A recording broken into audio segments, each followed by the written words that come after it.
നന്നായിട്ട് സംസാരിക്കാൻ കഴിയുന്നുണ്ട്. ഇപ്പൊ ഞാൻ സംസാരിക്കുമ്പോൾ അതിന് ഒരു ലക്കുപ്പേര് പോലെ മറുപടി വരുന്നുള്ളൂ കൃത്യമായിട്ട്. ഇതിൽ നിന്നും കുറച്ച് എന്ന് പറഞ്ഞാൽ കുറച്ച് ലോകപരിചയം, പിന്നെ ജനങ്ങളുമായിട്ടുള്ള ഇടപെടൽ, അല്ലാതെ മീഡിയ ആയിട്ടുള്ള ബന്ധം, പിന്നെ വിദ്യാഭ്യാസ യോഗ്യത, ഇങ്ങനെയുള്ള ആൾക്കാർക്കാണ് കൂടുതൽ സംസാരിക്കാൻ കഴിയും. അപ്പൊ ഞാൻ വരുന്നത് ഇതിലേക്കും കൂടിയാണ്. അതായത് താങ്കളുടെ വിദ്യാഭ്യാസ യോഗ്യത എന്താ? മംഗലാപുരം യൂണിവേഴ്സിറ്റിയിൽ നിന്ന് ബാച്ചലർ ഇൻ ബിസിനസ് മാനേജ്മെന്റ്, അതാണ് basic qualification. Bachelor in business management Mangalore യൂണിവേഴ്സിറ്റിയിൽ നിന്ന്. പിന്നെ ബോംബെയിൽ വന്നിട്ട് മാർക്കറ്റിംഗിൽ MBA എടുത്തു. മാർക്കറ്റിംഗിൽ. പിന്നെ വെരി റീസെന്റ് കഴിഞ്ഞ വർഷം ബോംബെ യൂണിവേഴ്സിറ്റിയിൽ നിന്ന് LLB കംപ്ലീറ്റ് ചെയ്തു. LLB ഇപ്പൊ ഈ കഴിഞ്ഞ വർഷം കംപ്ലീറ്റ് ചെയ്തു. അതാണ് ഏറ്റവും ഡിഫിക്കൽട്ട് ആയിട്ടുണ്ടായിരുന്ന ഒരു ടാസ്ക്. ബിക്കോസ് ഈ ബിസിനസ് ഷെഡ്യൂളിന്റെ ഇടയ്ക്ക് ഫുൾ ടൈം ക്ലാസ് അറ്റൻഡ് ചെയ്തിട്ടാണ്. ഇവിടെ ഈസി അല്ല. LLB എന്ന് പറഞ്ഞാൽ 3 ഇയർ കോഴ്സാണ്. 3 ഇയർ കോഴ്സാണ്. 3 ഇയർ കോഴ്സ് ഡിഗ്രി കഴിഞ്ഞ BBM ഉള്ളതുകൊണ്ട് ഡിഗ്രി അല്ല, അത് ഏത് ഗ്രാജുവേഷൻ ഉള്ള ആൾക്കും LLBക്ക് ജോയിൻ ചെയ്യാം. അല്ലെ? അപ്പൊ അത് ഈവനിങ് ക്ലാസ്സിലാണ് പോയിക്കൊണ്ടിരുന്നത്? അല്ല, morning class. Morning 7 o'clock to 10 o'clock. ഈ ജോലിയുടെ ഇടയ്ക്ക് എങ്ങനെ പഠിക്കാൻ സാധിക്കും? അല്ല, ജോലി എന്ന് പറഞ്ഞാൽ സെൽഫ് എംപ്ലോയിഡ് ആണല്ലോ. അപ്പൊ നമ്മുടെ ടൈമിംഗ് നമുക്ക് ഫിക്സ് ചെയ്യാനുള്ള ഒരു ഇതുണ്ട്. അല്ല, എന്താ പറഞ്ഞാൽ കോൺസ്റ്റിറ്റ്യൂഷൻ കുറെ പേപ്പേഴ്സ് ഉണ്ട് അതിന്റെ. അത് ഒത്തിരി ഉണ്ട്. അല്ലെ? CRPC. അത് വളരെ ഈ LLB ജോയിൻ ചെയ്യുന്നതിന് മുമ്പ് ഞാൻ വളരെ കാഷ്വൽ ആയിട്ടായിരുന്നു. LLB ഹോൾഡർ എന്നൊക്കെ പറഞ്ഞാൽ അത്ര ഒരു റെസ്പെക്ട് ഒന്നും ഇല്ലായിരുന്നു. പഠിക്കാൻ തുടങ്ങിയപ്പോൾ അത് വളരെ ബുദ്ധിമുട്ട് പിടിച്ചൊരു കോഴ്സാണ്.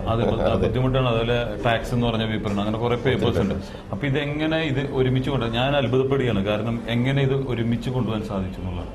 LLB എൻ്റെ ഒരു പഴയ മോഹമായിരുന്നു. അപ്പോൾ ഇവിടെ ബോംബെ വന്ന് ജോയിൻ ചെയ്ത സമയത്ത്, ബിസിനസ് സ്റ്റാർട്ട് ചെയ്ത സമയത്ത് ഒരു പ്രാവശ്യം LLBക്ക് ജോയിൻ ചെയ്തു. അപ്പം അന്നത്തെ എസ്റ്റാബ്ലിഷ്ഡ് ആയിട്ടില്ലാത്തതുകൊണ്ടും ഒത്തിരി ഫെസിലിറ്റികളുടെ കുറവുകൊണ്ട് അത് ഡിസ്കണ്ടിന്യൂ ചെയ്തു. അപ്പോൾ വീണ്ടും ഇപ്പോൾ ഫാമിലിയും കാര്യങ്ങളൊക്കെ ഒന്ന് സെറ്റായി കഴിഞ്ഞു. ബിസിനസ് ഓൾമോസ്റ്റ് സെറ്റായി കഴിഞ്ഞപ്പോൾ വീണ്ടും LLB ചെയ്തു. അതാണ് എൻ്റെ ഒരു ഹാപ്പിനെസ്. അപ്പോൾ അത് LLB എടുത്തതുകൊണ്ട് എന്തായാലും ഒരു യോഗ്യത തന്നെയാണ്. പക്ഷെ അത് ഈ ബിസിനസ്സിന് എന്തെങ്കിലും ഗുണം ചെയ്യും? ലോ എപ്പോഴും ബിസിനസ്സിന് സഹായിക്കും. അതെ. പിന്നെ എൻ്റെ ഒരു ഡയറക്ടർ അഡ്വക്കേറ്റ് സാംജി ജോസഫ്, പുള്ളി അഡ്വക്കേറ്റ് ആണ്. അപ്പോൾ അദ്ദേഹമായിട്ടൊക്കെ ഇരുന്ന് സംസാരിക്കുമ്പോൾ ഈ വിഷയങ്ങളൊക്കെ നമുക്കും അറിയാവുന്ന എപ്പോഴും ഒരു പ്ലസ് പോയിന്റ് ആണ്.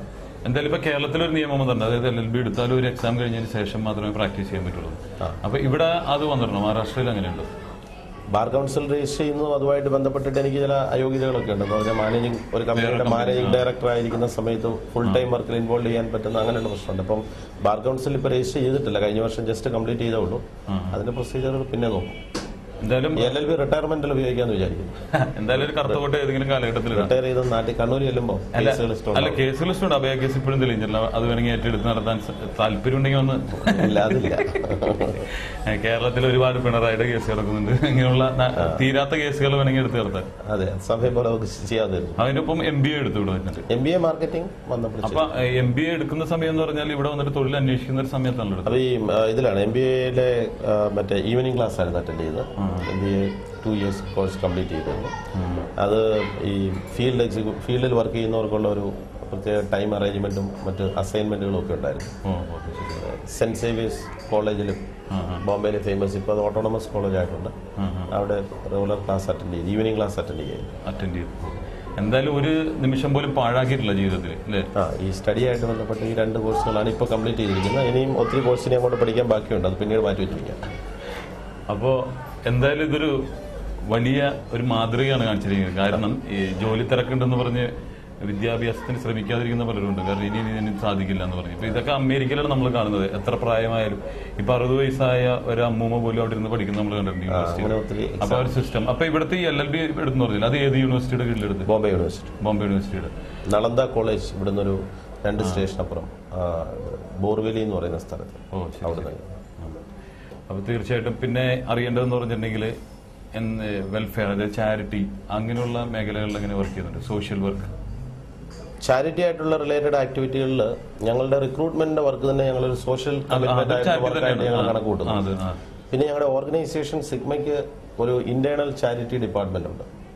ഓക്കെ, അത് അത്ര വിപുലമായിട്ടല്ല. പിന്നെ ബോംബെ ബേസ്ഡ്, മലയാളി ബേസ്ഡ് ആയിട്ടുള്ള പല ചാരിറ്റി ഓർഗനൈസേഷനുമായിട്ട് അസോസിയേറ്റഡ് ആണ്. For example, Kerala Catholic association എന്ന് പറഞ്ഞ ഒരു സംഘടന, 40 യൂണിറ്റുകളും 5000-ത്തിനടുത്ത് മെമ്പേഴ്സുള്ള വലിയൊരു ഓർഗനൈസേഷന്റെ അതിന്റെ ടോട്ടൽ സെൻട്രൽ എക്സിക്യൂട്ടീവിലെ റിക്രൂട്ട്മെന്റുമായിട്ട് ബന്ധപ്പെട്ട് KCA എംപ്ലോയ്മെന്റ് ബ്യൂറോയുടെ ചെയർമാൻ. ക്രിസ്ത്യൻസിന് മാത്രം കൊടുക്കുന്ന അല്ല, സംഘടന ഓൺലി ഫോർ കാത്തലിക്സ്, പക്ഷേ സർവീസ് ഓൾവേസ് ഫോർ എവരിബഡി. അതാണ് അതിന്റെ. പിന്നെ ഇപ്പം ഇവിടെ ഉള്ള സ്ഥലം ബൈന്ദർ മലയാളി സമാജത്തിന്റെ ഒരു എനിക്ക് തോന്നുന്നൊരു 8-10 വർഷമായിട്ടുള്ള പെർമനന്റ് എക്സിക്യൂട്ടീവ് മെമ്പറാണ്. പിന്നെ സോഷ്യൽ ഓർഗനൈസേഷനുമായിട്ട് അസോസിയേറ്റ് ചെയ്ത് വർക്ക് ചെയ്യുന്നു.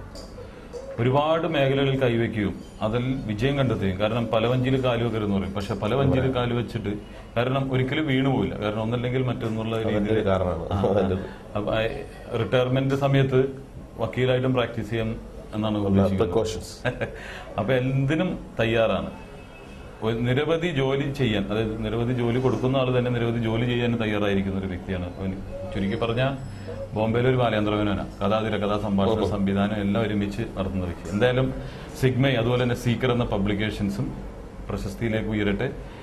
മലയാളികൾക്ക് പരിചയപ്പെടാൻ കിട്ടിയ ഒരു ഭാഗ്യമാണ് ഇദ്ദേഹത്തിൻ്റെ. എന്തായാലും തീർച്ചയായിട്ടും ഇദ്ദേഹത്തിനെ കോൺടാക്ട് ചെയ്യാനുള്ള ഇതെങ്ങനെയാണെന്ന് പിന്നീട് അറിയിക്കും. പക്ഷേ ജോബ് സീക്കേഴ്സ്, അതായത് ജോലി അന്വേഷിക്കുന്നവർക്ക് എന്തായാലും ഇത് ഒരു അനുഗ്രഹമായിരിക്കും. അത് തന്നെയാണ് ഏറ്റവും വലിയ ചാരിറ്റി. കേരളത്തിൽ ചെയ്യാവുന്ന ഏറ്റവും വലിയ ഉപകാരം എന്ന് പറഞ്ഞാൽ മലയാളികളായ, പ്രത്യേകിച്ച് മറ്റുള്ളവർ മലയാളികളെ അവഗണിക്കുമ്പോൾ ഇദ്ദേഹം ചെയ്യുന്നത് 85% മലയാളികളെ തന്നെയാണ് പ്രോത്സാഹിപ്പിച്ചിരിക്കുന്നത്.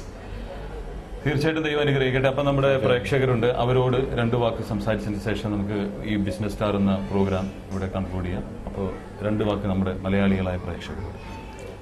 ഇങ്ങനെ ബിസിനസ് സ്റ്റാറിന്റെ ഒരു പ്രോഗ്രാമിൽ അപ്രതീക്ഷിതമായിട്ട് പെട്ടെന്ന് ഉള്ളൊരു ഇൻഫർമേഷനിൽ സാറുമായിട്ട് മീറ്റ് ചെയ്യുന്നതിനും ഇങ്ങനെ എൻ്റെ എക്സ്പീരിയൻസ് ഷെയർ ചെയ്യുന്നതിനും കിട്ടിയ ഈ അവസരത്തിനും ഈ അവസരം ഒരുക്കി തന്ന ഇതിൻ്റെ സംഘാടകർ കേരള വിഷൻ ചാനലിനും പ്രത്യേകമായി എൻ്റെ നന്ദി രേഖപ്പെടുത്തുന്നു. തുടർന്ന് ഞങ്ങളുടെ പ്രവർത്തനങ്ങളിൽ ഏതെങ്കിലും വിധത്തിലുള്ള ഞങ്ങളെ കൊണ്ട് ബോംബെയുമായി ബന്ധപ്പെട്ടിട്ടുള്ള ഏതെങ്കിലും കാര്യങ്ങളിൽ, പ്രത്യേകിച്ച് ജോലിയുടെ ഫീൽഡുമായിട്ട് ബന്ധപ്പെട്ട് ജോബ് റിലേറ്റഡ് ആയിട്ടുള്ള ഏത് ഫീൽഡിലും പ്രേക്ഷകർക്ക് ആർക്കെങ്കിലും ഏതെങ്കിലും വിധത്തിലുള്ള അസിസ്റ്റൻസ് ഞങ്ങളുടെ സൈഡിൽ നിന്ന് ആവശ്യമാണെങ്കിൽ അത് നിർലോഭം ലാഭ ഇച്ഛയില്ലാതെ ചെയ്യുവാൻ ഉള്ള സന്നദ്ധത ഈ അവസരത്തിൽ പ്രകടിപ്പിക്കുന്നു. നന്ദി പറയുന്നു. Thank you. അപ്പോൾ ഇനി പ്രേക്ഷകർക്കുള്ള ചോദ്യത്തിലുള്ള സമയമായി. കൃത്യമായിട്ട് ഉത്തരം പറയുന്നവർക്ക് കേരള വിഷന്റെ വക സമ്മാനമുണ്ട്. വിളിക്കേണ്ട ഫോൺ നമ്പർ ഉടനെ തന്നെ തരുന്നതാണ്. ചോദ്യം ഇതാണ്, നിസ്സാരമാണ്. ആഴ്ചയിൽ ഒരിക്കലെങ്കിലും നമ്മൾ ഈ ഗാനം കേട്ടിരിക്കും. സിനിമാ ഗാനമല്ല, ദേശഭക്തി ഗാനമാണ്. സാരേ ജഹാം സെ അച്ച എന്ന ഈ ഗാനം രചിച്ചത് ആരാണ്? ഒരിക്കൽ കൂടി ഞാൻ ചോദ്യം ആവർത്തിക്കുകയാണ്. സാരേ ജഹാം സെ അച്ച എന്ന ഗാനം രചിച്ചത് ആരാണ്? കൃത്യമായിട്ട് ഉത്തരം പറയുന്നവർക്ക്, അതായത് 1 മണിക്കൂറിനുള്ളിൽ കൃത്യമായിട്ട് ഉത്തരം പറയുന്നവർക്ക് കേരള വിഷന്റെ വക സമ്മാനമുണ്ട്. വിളിക്കേണ്ട ഫോൺ നമ്പർ 0484231778 അല്ലെങ്കിൽ 83. ഫോൺ നമ്പർ ഒരിക്കൽ കൂടി 0484231778 അല്ലെങ്കിൽ 83.